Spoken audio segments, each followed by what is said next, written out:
आज आपण बनवणार आहोत कांद्याची खिचडी। त्यासाठी घेतलाय मी एक कांदा, एक टमाटर, एक बटाटा, धनाकूट, हळद, गरम मसाला, लाल चटणी, लसूणची पेस्ट, शेंगदाणे, डाळ आणि तांदूळ मिक्स मीठ। चला तर मग आज आपण बनवणार आहोत कांद्याची खिचडी। त्यासाठी घेतलाय मी आधी कुकर आपला इथं छान तापून झालाय। त्याच्यात घालूया तेल। तेलात घालूया आधी लसूणची पेस्ट। आता त्याच्यात घालूया कांदा।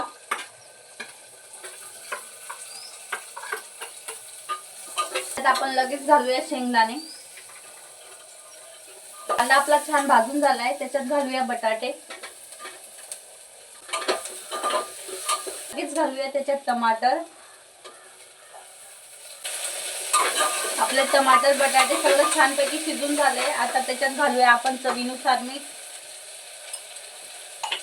छान कालवून घेऊ।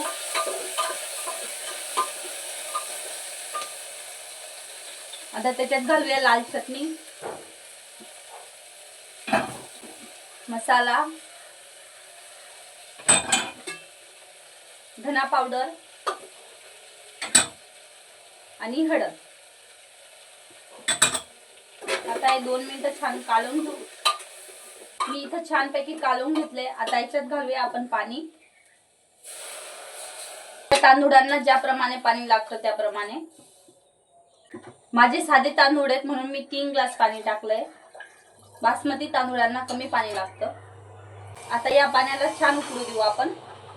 मग आपलं पाहू शकता आपलं पाणी छानपैकी उकळून झालंय। आता त्याच्यात तांदूळ घालूया।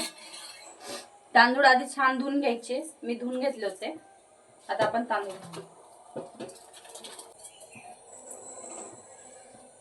इथं घालून झालेत। आता याला छान कालवून घेऊ आणि शिजायला ठेवून देऊ 10-15 मिनिट।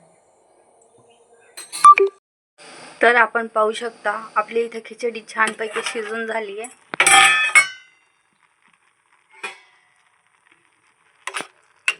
मस्तपैकी आता आपण हिला ताटात घेऊन खाऊ शकतो।